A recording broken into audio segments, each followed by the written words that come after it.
George said to me, when the time comes, I do not want you to have to take care of me at home. He had taken care of his first wife for a number of years who suffered from cancer at home, and he also knew that I had taken care of my first husband, who was also very ill. George was sure that he was not going to do that to me. He was not going to do that to himself. He wanted to go to hospice. I was married to George for 5 years, but we actually met in 1975. We reconnected in 2011 after my first husband died, and I joined the Kiwanis Club. George was already a member at that point. We got to know each other again in a different way than we had before. We ended up doing things together in Kiwanis. We would do bingos together, share driving back and forth, things like that.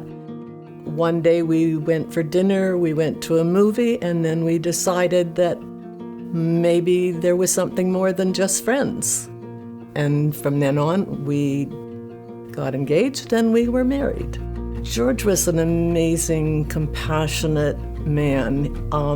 He prided himself in knowing everyone's name, and that was one of his things when he was a teacher and a principal at school, in that he knew every student's name.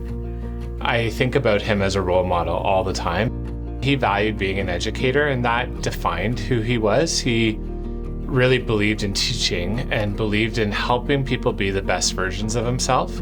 We always felt that his top priority was us. So as committed as he was to his job and to the students that he taught, it was never at the expense of his children. As a parent myself now, I try my best to emulate that. He is definitely my hero. George had prostate cancer when I met him, but it had been under control or in remission, however you want to look at that. Everything was going really well until there was an anomaly with his blood work, and that they were sort of concerned about that. They monitored him for quite a while, the blood works every month, but at that time George was diagnosed with leukemia. George and I had been aware of hospice from the time that they were first talking about bringing that concept to Chatham, and so we both had wished that we had had the opportunity when our first spouses were alive, that they could have had that kind of support. Going into hospice was this perfect way for him to get the care that he needed and to still take care of Marcia. He knew exactly what he was doing by getting himself into hospice, by making sure that that was an option that was available. Every act that he took was purposeful so that he could take care of someone else.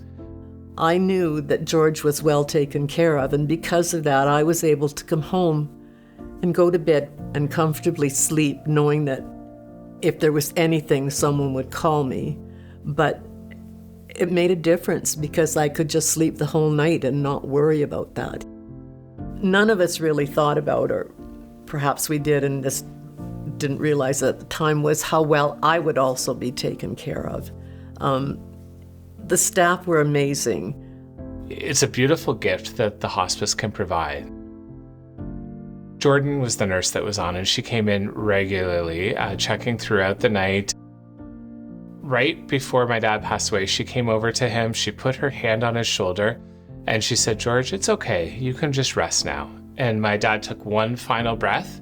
The tenderness of her voice and the hand on his chest, that physical affection that she displayed to him, it was like that was the release that he needed to just say, okay, it's time to let go. And the way that she did that with such warmth and compassion and really such love, even though this was her job, it wasn't a job. It was about just sharing her love. Since George has passed, I'm still receiving spiritual guidance, emotional guidance, grief support through hospice. The amazing thing is that recently, talking to someone who asked me, "How much does this cost you?"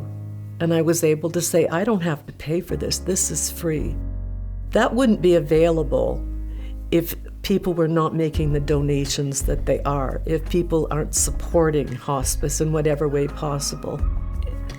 You can't begin to understand the amazing support you get from hospice.